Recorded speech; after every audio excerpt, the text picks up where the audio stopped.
Top of that, breaking news involving the suspect accused of plotting an assassination attempt against former President Donald Trump. Thanks for staying with us. I'm Stephen Graves. And I'm Erin Guy. Within the past 45 minutes, WPBF 25, we have obtained documents filed in this case ahead of Ryan Routh's hearing that happens today. The documents containing several pieces of evidence that we have not seen before. Let's start with this one. One of the items shared is this letter. Investigators say this letter was dropped off at a witness's house inside a box by Routh, quote, this is from the documents, several months prior. Investigators say that box contained one handwritten letter addressed to the world and stated, among other things, this was an assassination attempt on Donald Trump, but I failed you. That was what was in there. That witness says that they opened the box after the September 15th incident.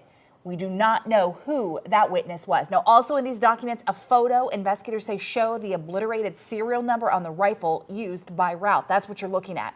Right now, Routh faces two different charges: possession of a firearm as a convicted felon and possession of a firearm with an obliterated serial number.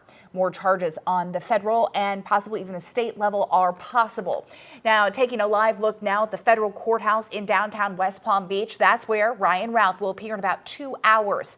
It's expected the judge will decide if he'll be released on bail until his trial date. However, prosecutors during his first hearing last week said that they had concerns that he would be a flight risk. Again, Routh's hearing begins at 11 a.m. As soon as we learn more about any of the decisions made by the judge, we'll send a push alert on the WPBF 25 News app. You can